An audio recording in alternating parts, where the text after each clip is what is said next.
Olá, meus caros amigos, minhas queridas amigas, aqueles que nos assistem pelo canal Servir Ponto de Luz. É uma grande alegria me dirigir a cada um de vocês. Peço a Jesus que nos guarde a todos em vibrações de saúde, de alegria e, sobretudo, de muita paz.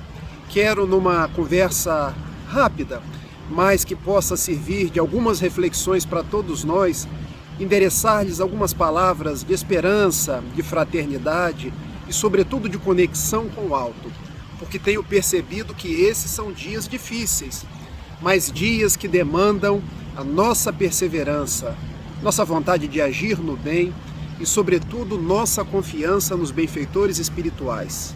Nos foi proposto que conversássemos sobre o nosso próximo, como sendo uma ponte de conexão com Deus. E, para tanto, eu destaco um texto de Rabindranath Tagore, um grande poeta indiano que, escrevendo pela mediunidade de Valdo Pereira Franco, num livro chamado Estesia, ele nos brinda com o seguinte poema, que eu peço permissão para fazer a leitura. Procurei-te, desarvorado e triste, pelas terras distantes, em loucas aventuras com os outros, sem conseguir te encontrar. Onde chegava a minha ansiedade, me deparava com as marcas de teus pés no chão. Penetrei-me pelas lâminas da angústia, dilacerando todas as minhas ambições, em vãs tentativas de te encontrar. Exauri-me, sem resultado feliz, e me detive caído. Defrontei um dia 2 estrelas, cujo brilho se apagava nos olhos de uma criança abandonada, e a amei. A sua voz sem palavra e a música de sua necessidade me fizeram encontrar nós três, o próximo, a mim e a ti, ó soberano Senhor de minha vida. Esses versos profundos de Rabindranath Tagore nos deixam calar fundo ao coração que, para encontrar a Deus e para encontrar a nós mesmos, nós precisamos ir ao encontro do próximo. Porque na experiência do poeta, a pessoa só conseguiu encontrar-se e encontrar a Deus quando deparou-se com uma criança que precisava de ajuda, precisava de afeto, precisava de acolhimento. O homem hoje tem muitas necessidades, mas a grande necessidade do ser humano é amar, é servir, é procurar fazer uma ponte com as necessidades dos outros para poder entender a Deus. O apóstolo João, quando escreveu a sua carta, ele nos narra de uma forma singular. Quem não ama seu próximo não compreende Deus, porque Deus é amor. Os dias atuais, então, vêm nos pedir a cada um de nós que nós possamos fazer esse exercício de caridade, de amor, de ir ao encontro daqueles que sofrem. Porque nos versos do poeta era uma criança, mas no mundo atual são tantos corações que precisam de nós. Ouvimos falar de índios como os Yanomamis, ouvimos falar de homens e mulheres caídos nas sarjetas do mundo, ouvimos falar de pessoas que ainda hoje possuem fome, possuem frio. Então, a grande proposta para cada um de nós é servir a essas pessoas, dar das nossas possibilidades, ser a nossa melhor expressão de cuidado, de amparo, de acolhimento. Quando pensamos no próprio lema da doutrina espírita, estampado no capítulo 15 de O Evangelho segundo o Espiritismo, lá está escrito: fora da caridade não há salvação. Porque observem, o nosso compromisso não é apenas um compromisso de crença. Porque muitos poderiam dizer, fora do Espiritismo não há salvação. Mas não. O nosso compromisso é um compromisso de conduta, porque são as nossas condutas que nos fazem pessoas melhores. E a nossa conduta deve nos ligar às misérias do mundo, àqueles que sofrem. A razão de ser da nossa vida, então, é servir, é ajudar, é nos tornar útil. Não por outra razão. Jesus, quando no Evangelho de Mateus, capítulo 22, versículos de 34 a 40, ele, encontrando-se com os escribas, com os fariseus, que falavam sobre a lei antiga, que falavam sobre os antigos profetas, ele teve ocasião de pronunciar. Toda a lei antiga, todos os profetas, podem ser resumidos em 2 grandes mandamentos.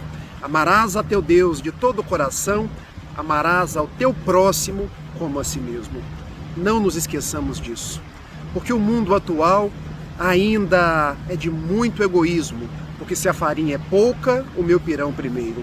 O mundo atual ainda é de muito orgulho, porque nós nos achamos os melhores, achamos as nossas coisas mais importantes, mas esquecemos que Jesus esteve no mundo, não tinha uma pedra para encostar a cabeça.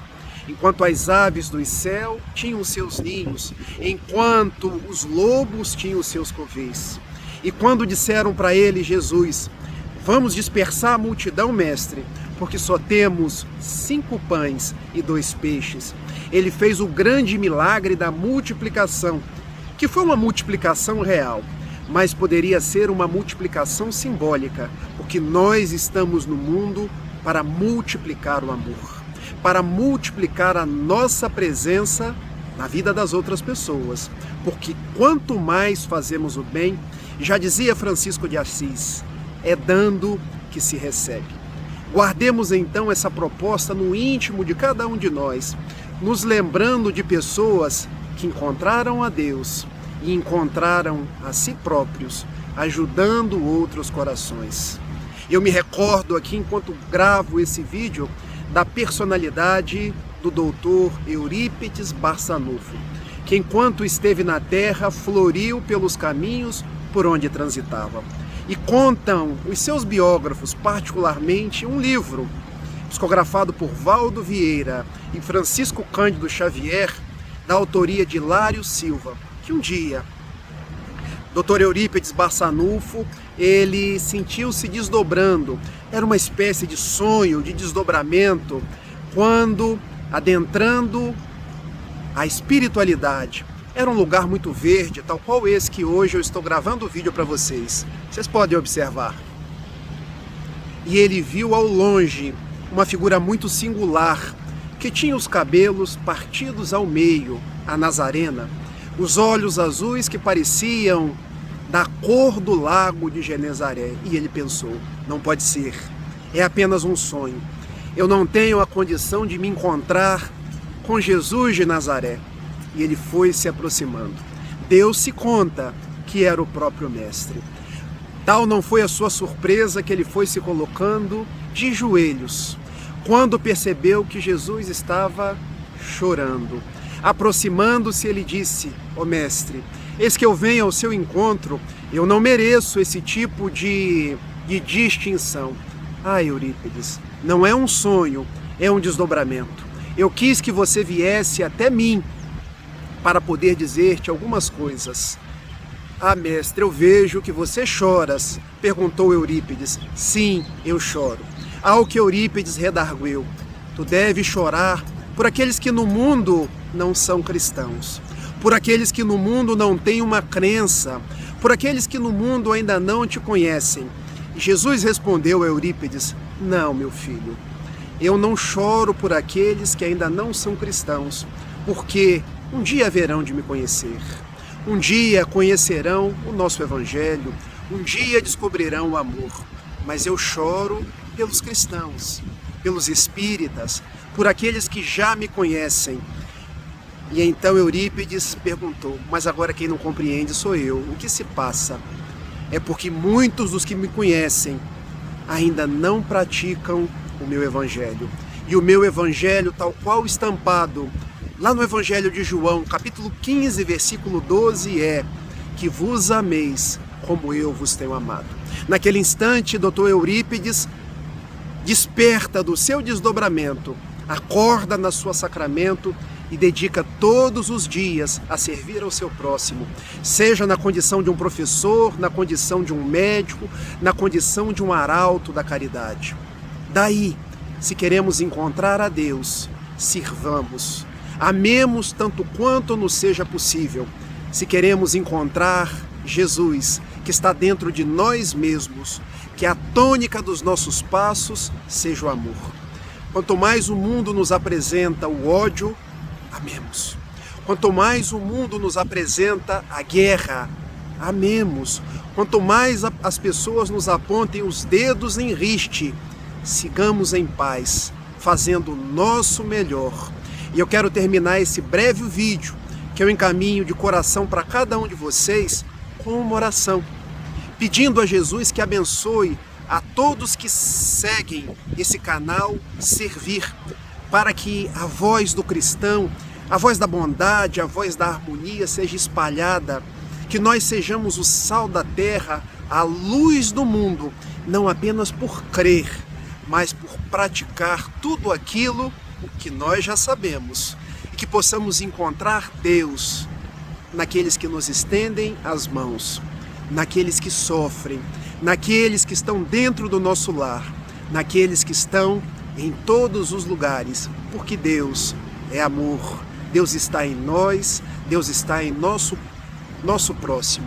Vamos à nossa oração, que eu faço à guisa do benfeitor Emmanuel, na psicografia de Francisco Cândido Xavier, quando ele assim diz: Senhor, ensina-nos a orar sem esquecer do trabalho, a dar sem olhar a quem, a servir sem perguntar até quando, a sofrer sem magoar seja quem for, a progredir sem perder a simplicidade, a semear o bem sem pensar nos resultados, a desculpar sem condições, a marchar para a frente sem contar os obstáculos, a ver sem malícia, a escutar sem corromper os assuntos, a falar sem ferir, a compreender o próximo sem exigir entendimento, a respeitar o semelhante sem reclamar consideração, a dar o melhor de nós, além do nosso próprio dever, sem cobrar taxas de reconhecimento. Senhor, fortalece em nós a paciência para com as dificuldades dos outros, assim como precisamos da paciência dos outros para com as nossas próprias dificuldades. Ajuda-nos para que a ninguém façamos aquilo que não gostaríamos que nos fosse feito, e auxilia-nos sobremodo a entender que a nossa felicidade mais alta será quando encontrarmos no próximo, no auxílio ao nosso semelhante, uma ponte que nos liga até Ti. Um beijo em todos e que Jesus nos abençoe, hoje, agora e sempre. Com votos de paz e de bem, me despeço. Até uma próxima.